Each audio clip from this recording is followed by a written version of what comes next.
Atención, el siguiente video es mero entretenimiento, cualquier parecido con la realidad es mera coincidencia. Si eres de México, alguna vez habrás escuchado sobre el penal de Topo Chico, y a pesar de todo lo que se dice sobre él, hay cosas que no debieron haber salido a la luz. El día de hoy veremos sucesos escalofriantes ocurridos en dicho penal. Adelante con el video. Yo soy de Monterrey y varios conocidos estuvieron ahí. Dentro había fosas donde grupos del CR1 enterraban a sus víctimas. Aparte de que en un espacio que era donde estaban los enfermos mentales, no tenían espacio y vivían prácticamente de cucharita entre todos, comida podrida, y muchos no alcanzaban a comer. El director del centro penitenciario estaba de acuerdo con criminales para otorgar beneficios. Toda la autoridad de ahí sabía de las mafias. En el área de hombres, ocultaban mujeres en carros de limpieza o con el mismo personal de la cárcel para que las llevara a las celdas APR05T1R, a las mismas mujeres que estaban privadas de la libertad. En los años 60 un joven periodista estadounidense llamado Thomas Harris visitó dicha prisión con el objetivo de entrevistar a un prisionero gringo juzgado aquí en Nuevo León por el asesinato de 3 hermanos. Ese mismo día que le tocaba la entrevista, el prisionero trató de fugarse y fue herido de disparos por los guardias. Lo llevaron al consultorio del penal y allí Harris se puso a conversar con el doctor Alfredo Valle Treviño. Al terminar la conversación quedó fascinado por su personalidad, pero luego un guardia le dijo que era un prisionero y que iba a estar encerrado un largo tiempo. Años después Harris se inspiró en dicho doctor para crear al famoso personaje Aníbal Lecter, al cual ya todos conocen. Y de hecho la conversación que tuvo Harris con el doctor Treviño inspiró una escena de El silencio de los inocentes en donde Clarice Starling y Aníbal conversan. Otra cosa es que el prisionero que trató de fugarse y que Harris iba a entrevistar tenía labio leporino, lo cual le causaba complejos y se cree que por ello asesinó a los 3 hermanos. Dicho prisionero de seguro fue la inspiración para Francis Toyaride, el dragón rojo de las novelas de Harris, que posteriormente saldría en la película del mismo nombre, El dragón rojo, y en la serie de Aníbal. Los Zetas también gobernaron dicho lugar y hacían y deshacían a antojo. Se sabe de muchas atrocidades que cometieron dentro de dicho centro de detención y que si las mencionó aquí nunca terminaría, pero entre esas están los motines tan violentos que sucedieron en los últimos años que estuvo en operaciones dicho penal. También se menciona que debido a eso, hubo un momento en que solo había 3 guardias para todo el penal, pues todos los que trabajaban allí tarde o temprano se iban, caían en depresión o se terminaban suicidando debido a lo que ahí veían y experimentaban. Tengo entendido que el gobierno de Nuevo León tenía pensado convertirlo en un museo, lo cual me parece genial, pues a pesar de su violenta y macabra historia, digna de una ficción retorcida, sería interesante saber y ver sobre los pasajes de la historia de tan tétrico e infame lugar. Cuando visitaba a mi tío en el Topo, domingo en la mañana tipo 7 AM me iba con mi mamá en el metro, que por cierto era gratis. Bajábamos en la estación penitenciaria, caminábamos 1 o 2 calles no recuerdo, afuera antes de entrar rentábamos faldas largas, usábamos sandalias y blusas sin escote, nos cobraban 30 pesos X falda y creo que 50 por guardarnos las bolsas. Pasábamos a hacer fila para revisión, luego entregábamos nuestras credenciales, decíamos el nombre del reo, delito, parentesco, etc. Nos metían a un cuartito a revisarvos todo, pero todo oro. Si andabas en tus días tenías que enseñar tu toalla femenina y romperla. Entrabas como a otra estancia igual con portones, ahí mirabas entre toda la gente a ver si veías a tu familiar y muchos reos te preguntaban a quién veía a ver, y el edificio, ellos se iban todo el penal gritando el nombre del reo y le decían que su visita estaba en la puerta, regresaba y te decía en qué área estaba, le dabas su propina y te metías, como... Muchos dicen el olor era terrible, pero la sensación era peor. Nosotros siempre almorzábamos con mi tío, dábamos una vuelta por el cine, la capilla, y el tipo mercado que había, pero no siempre corríamos con esa suerte, ya que a veces no encontraban a mi tío. Si el motivo es porque lo tenían CQ3STR@D0 sí, privado de su libertad dentro de la cárcel, Cuando eso pasaba a la familia, le pedían rescate que oscilaba entre los 10 a 30 mil pesos, que en ese entonces le cobraron a mi familia. Fueron 3 veces que le pasó eso, aparte de la cuota semanal que pagaban por no hacerle nada en las celdas de castigo, es donde los retenían. Ahí los golpeaban mucho, a tal grado que a mi tío de tanto golpe le creó un cáncer en la ingle por una bola que ese le hizo por tanto golpe. Le tocó un motín muy feo, pero gracias a Dios no le pasó nada a él. Ahí veías de todo, desde prostitución, venta de alcohol y drags. Mi tío, un compañero de celda, estaba en el comedor y le decía cuando la carne era humana, y pues no comía en días. Fue tan traumático para mi tío que cuando salió y con su enfermedad lloraba muchísimo. Desgraciadamente, por tan mala vida que llevó ahí, su salud empeoró y lamentablemente falleció, pero al menos pudo ser libre de ese terrorífico lugar. Sé varias historias de injusticias de reos, también de personas malas, muy malas. Ese lugar sí efectivamente olía a MU 3RT3.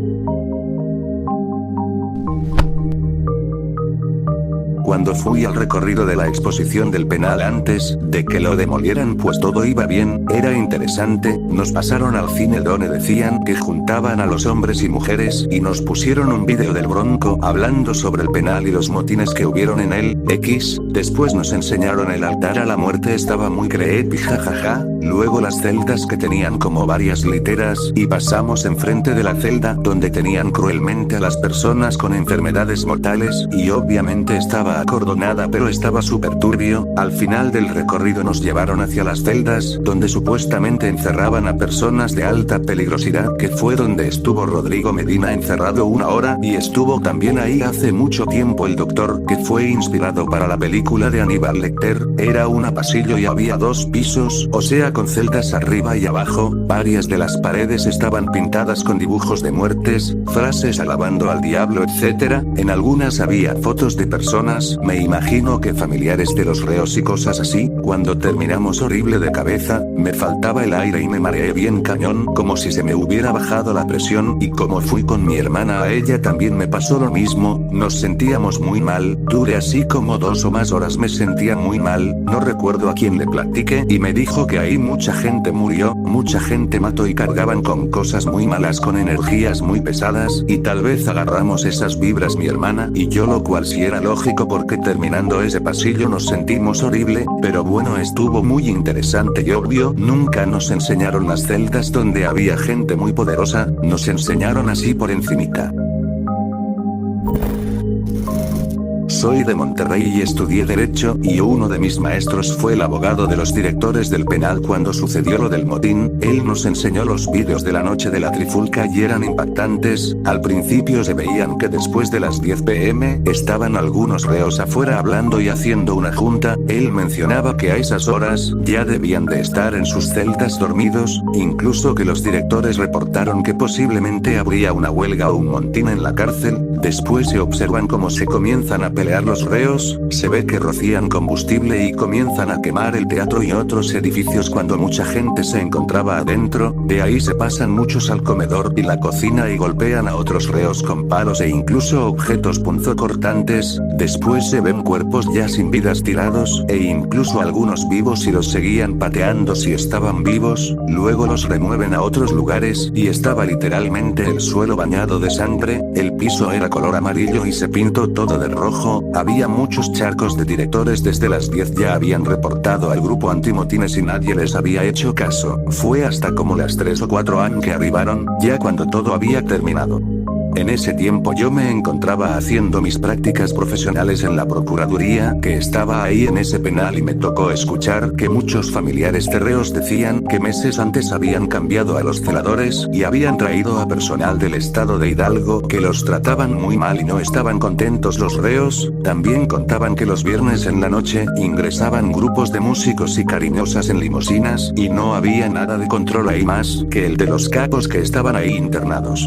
Leí por ahí que en ese tiempo el penal estaba muy sobrepoblado, que hasta algunos reos tenían que dormir en paredes amarrados con cinta para que no se cayeran, y eso del motín fue planeado para disminuir la población del penal, lo cual no me sorprendería. Un ex amigo de mi papá trabajó como guarda de prisiones muchos años, y en los últimos trabajó en el penal del Topo Chico. Cada que sucedía algo él nos contaba a grandes rasgos algunas de las cosas que pasaban ahí, entre ellas nos contó que cuando van a demoler el penal, para evitar de que se filtrara todo el mugrero que había ahí, en lugar de contratar compañías, equiparon a policías y celadores que ya sabían cómo estaba el pedo. Les dieron mazos y equipo de demolición para hacer una parte del trabajo y se agarraron varias paredes de la prisión como si fueran piñatas, esto porque muchos reos acostumbraran a esconder dinero, drogas, armas, etc. dentro de los muros y no todos alcanzaron a sacar sus cosas, incluidos varios de los pesados. Entonces todos los celadores y policías estaban buscando hacerse con algo valioso que se pudiera haber quedado. Nos contó que estaban como divididos por grupos, por áreas, y cada quien se quedaba con lo que se encontrará, pero si había algo de valor muy alto, se lo tenían que dar al comandante para que los dejaran quedarse con cosas más pequeñas pero de valor. En particular dice que derribaron un muro falso que estaba lleno de dinero envuelto en paquetes de plástico con cinta y solo estaba tapizado de cemento para que pareciera un muro normal. Nos dijo que no sabía cuánto dinero era, pero el comandante agarró la mayor parte y el resto lo repartió entre los que lo encontraron, por lo que le tocó cerca de 20.000 pesos a cada uno, y estamos hablando de grupos de más de 15 personas por área. Y eso tan solo fue en la sección del penal que le tocó demoler a él. En otras partes sacaron cuerpos, muchos ya muy viejos por el tiempo que llevaban, encontraron cuartos secretos, más dinero, joyería, etc. Ya cuando por fin terminaron de saquear todo el lugar y llevarse las cosas importantes que pudieran delatar lo que pasaba ahí, ahora sí llevaron compañías de demolición verdaderas para que se llevaran todo lo demás con maquinaria pesada.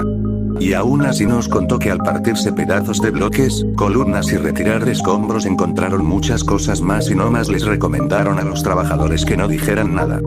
Para terminar nos contó que cuando fue la última riña del penal, esa donde hubo fuego y explosiones, bueno, pues que las cifras de muertos y hechos que narraron no eran ni de cerca las reales.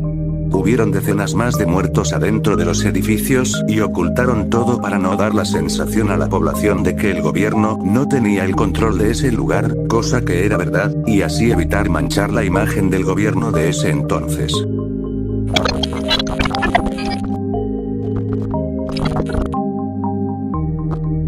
Mi momento ha llegado.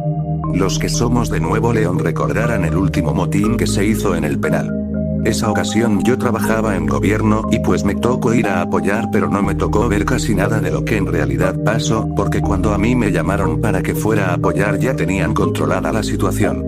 Días después las líneas de investigación de parte de la fiscalía solicitaba que fueran entrevistados todos los custodios que estaban en ese penal asignados, y para finalizar la entrevista teníamos que mostrarles unos vídeos en los cuales los custodios tenían que señalar a quienes identificaran en las grabaciones. Para mí fue muy fácil redactar lo que me fue manifestado por el custodio que me tocó entrevistar. Ahí viene lo bueno. Puse la memoria US para reproducir los vídeos. Yo pensaba que eran vídeos así X de fotos tipo película. Pero no fue así, lo que vi eran las grabaciones de cómo en vivo y a todo color los internos C4 S3 S1 N4 van unos contra otros con toda la sangre fría del mundo. Ninguna película de acción o de terror supera las escenas que yo vi. Recuerdo una grabación que me dejó súper impactada. En un pasillo pasó corriendo un sujeto muriendo de un grupo de hombres y a los pocos segundos se ve donde ya lo traen entre codos golpeándolo con pedazos de pared, tablas y cuanta cosa les podía servir como un arma. Vi cómo le pegaron en la cabeza con un pedazo de pared y cómo se le caía un buen pedazo del cráneo, y el sujeto seguía en pie tratando de sobrevivir y liberarse de los ataques. La adrenalina supongo lo mantenía de pie, hasta que cayó por la pérdida de S4NGR3 y XQ, se le fue saliendo el C3R3 bro. Mi mente no podía digerir tanta violencia y odio desatado en ese lugar. Me fui corriendo al baño a vomitar de la impresión, pero pues tuve que terminar con la entrevista. Una amiga mía Q llegó al penal cuando estaba el desmadre 3 a todo lo que da, me dijo que se sentía en una película de guerra. AVDD después de eso cada Q me tocaba ir al penal se sentía una vibra súper rara y desada.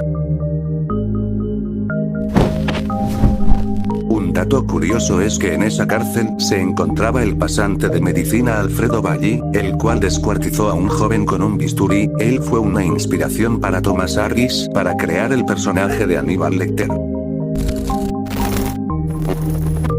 Tuve un conocido ahí que estuvo durante uno de los motines que se realizaron, él me contó que el día que pasó eso él tenía poco de entrar, es un señor de ya avanzada edad, en ese entonces tenía 50 años, me comenta que ese día las personas que iniciaron el motín querían entrar a donde él estaba junto con otros que iban llegando y les querían prender fuego, llevaban bidones de gasolina y sábanas para incendiar esa celda con ellos adentro, solo que dice que el celador no les quiso dar las llaves para que entraran y no pudieron pasar, gracias a eso se salvó, pero al estar en llamas donde estaban esas celdas los tuvo que sacar el celador, una vez afuera dice que vio cómo agarraban a machetazos a gente y los picaban ya muertos, al salir dice que lo intentaron jalonear para llevárselo y él no podía ver debido al gas que habían aventado los policías y al humo del fuego, y dice que se cubrió los ojos y escuchó como la voz de un joven le dijo: tranquilo Mai, así se les dice León, véngase conmigo y no le va a pasar nada, total dice que esa persona lo llevó y les dijo a los demás que a el señor no lo tocaran, se lo llevó y lo escondió en un rincón de una celda donde no había fuego, me comentó que de no haber sido por esas personas hubiera muerto, lo curioso es que al joven que lo sacó de ahí nunca supo quién era, ni siquiera lo reconoció por la voz, y al final dice que el haber salido de ese motín fue porque Dios lo protegió en todo momento, siendo que él era inocente y aún así pagó con 5 años de cárcel por un delito que no cometió.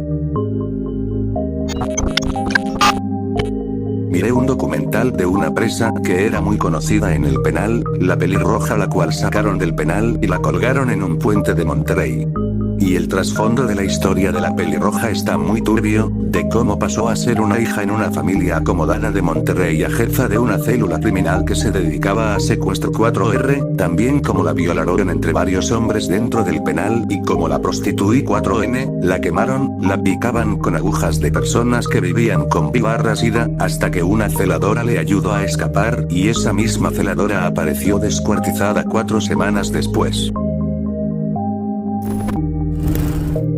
Sin dudas hay cosas que es mejor no saber, una de ellas es que pasaba en ese penal. Si el video te gusta me apoyaría que le des like y me sigas para seguir trayendo más videos como este. Por tu atención gracias, hasta pronto.